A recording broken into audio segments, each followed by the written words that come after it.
Good morning, good afternoon, and good evening mga kakuripots. Ito, matagal na rin to. Okay. Pasensya na talaga sa mga brands ha. Ito ang Yunzi RT80 na keyboard. Okay, so rapid trigger nakasulat. So magnetic switch, Hall effect keyboard siya. So mabilisan, tara buksan na natin agad. Tingnan muna natin yung covering nyo. Okay, so wala naman anything significant. Ayan, usual naman yung ganitong box ng Yunzi. Okay, so tara, buksan na natin. Accessories muna, as usual, include. Ayan. Bakit nakalabas tong, ano niya? 2 extra magnetic switches. Gateron. Okay, Gateron White Hall Effect magnetic switches. Rubberized na USB Type-C to Type-A na cable. Tsaka keycap and switch puller na regular, yung generic type. Okay. Meron rin siyang keyboard cover, walang any label or branding. Tsaka syempre yung keyboard na. Not so sure, available rin ba in different colors to? Ay, sa ilalim pala, nandito yung mga manuals. Okay, so chinek ko ngayon sa website. May 3 colors pala siya. Sorry, nakalimutan ko na kasi nga tulad ng sinabi ko, napakatagal na nito. Meron siyang white, black, at saka itong white na may contour lining sa keycaps. Usual naman yan. Nakita na rin natin yan sa other brands. Okay. Ganda ng tunog niya, ha? Medyo creamy siya, ha? Creamy ang dating niya, ha? Alam mo, meron pa rin siya yung signature sound profile ng mga common na magnetic keyboards natin, Hall effect keyboards natin. Pero may pagka-creamy siya. Okay. Sa likod, meron siyang medyo slanted na kagad, oh. Medyo angat siya. Oh, kita nyo. So, meron siyang 4 na rubber feet and 2 levels of kickstand. Ay, yung kickstand niya medyo, ayan, oh. Mabilis magalaw. Oh. Hindi siya ganun alam mo yung confident na matibay siya. Hindi ako ganun ka-confident. Sakto lang. Sobrang flimsy. Wireless rin pala to kasi may on-off switch sa ilalim. Ayan. Okay, may wireless rin pala to. Ayun, sa taas nandito yung anong tawag dito? 2.4 GHz dongle niya. So most likely pag wireless mode, naka 1K Hz polling rate lang to. Kasi sabi, pag wired mode, 8K Hz ang polling rate nito. So, kung 8K Hz ba, dito ko na isisingit. So, eto na guys, yung results. 8K Hz, yes, 8K Hz naman. At saka, walang chord splitting. Okay, for the keycaps, double shot. Okay, double shot. Assuming PBT to. Tapos, yes, contoured nga. Metal, kakaibang, hindi naman kakaiba, pero hindi ko sure kung aluminum ba ang plate nito. Pero bakal siya. Siyempre, parati ko sinasabi, basta HE keyboards, aluminum yan. Aluminum, I mean metal yan, bakal. So, yung niya, switches niya, may light diffuser, at saka yun nga, Gateron white na magnetic switches. Sa website kasi nila, pag titingnan ko ngayon, ayan, nasingit nila na Otimo magnetic switches. Most likely, nagkamali sila. Kasi magnetic na Gateron naman to. Okay? So, walang problema dyan. Tapos, nakasulat rin sa website nila na north-facing LED. Pero, yung mismong picture, nakapataas pa, nasa baba ang LEDs. So, medyo na eng-eng lang siguro sila sa pag-translate. Kasi, totoo naman na south-facing. Okay? Tama yung image, mali yung text. For the keycap profile, cherry profile, side printed ang keycaps niya. Ayun. So, tara, saksak na natin para makita natin yung side glow. Ayan. Kita nyo sa taas? All around yan. Diba? All around ang side glow niyan. So, RGBlicious to.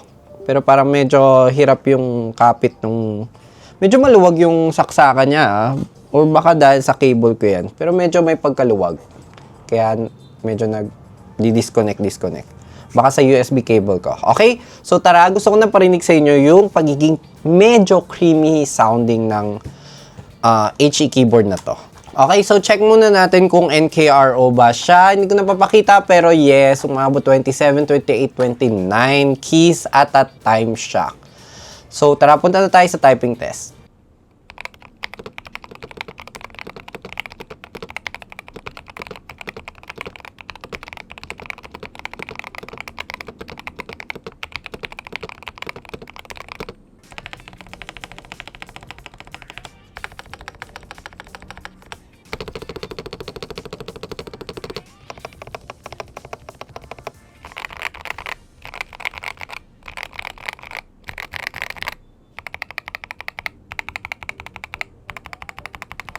So, narinig nyo ba maigi?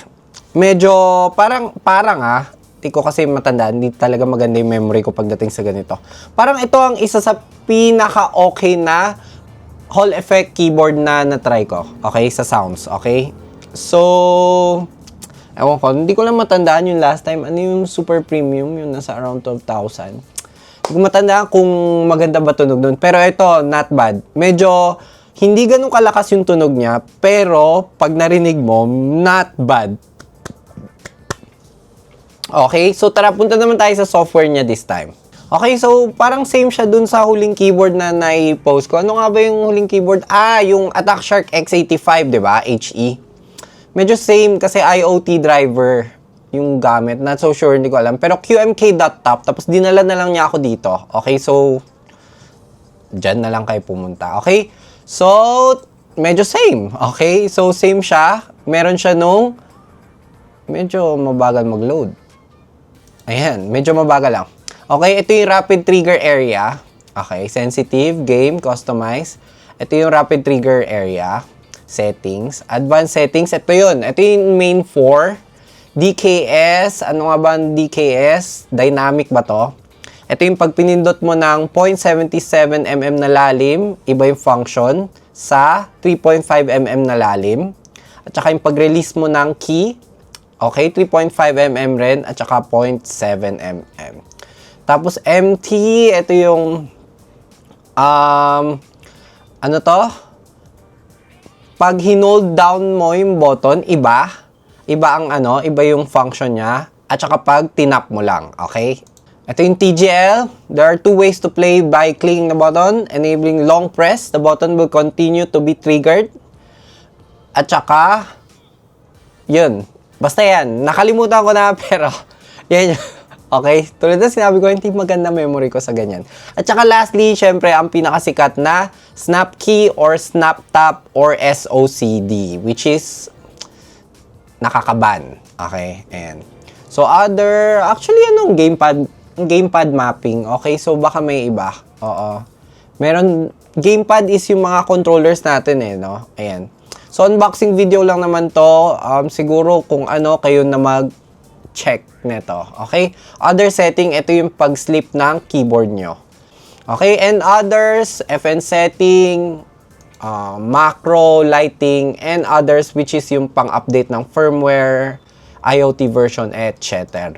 So, ayun na nga, currently priced at $72 sa website nila. So, around 4,000 pesos. 4,000 magkano ba? 4,100 pesos. Okay na, parang meron pa nga yung bonus na first time ko nakita na gamepad na keys function. So, siguro kailangan pang i-deep dive next time yon by others. Okay, not me. Okay. Okay, sorry. Medyo tamad lang. Kasi medyo yun nga, naghahabol tayo. Nagkasakit tayo. Sobrang tagal na neto. Pasensya na sa Yunzi pala. Okay? Link sa the description na lang kung saan pwedeng mabili tong rapid trigger, Hall effect, magnetic keyboard na to. Ang RT80. So, thank you again to Yunzi for sending this. Like this video naman kung nakatulong ako sa pag-shopping nyo. And consider subscribing na lang to support the channel. So, sige na. Let's do this again next time. Bye-bye!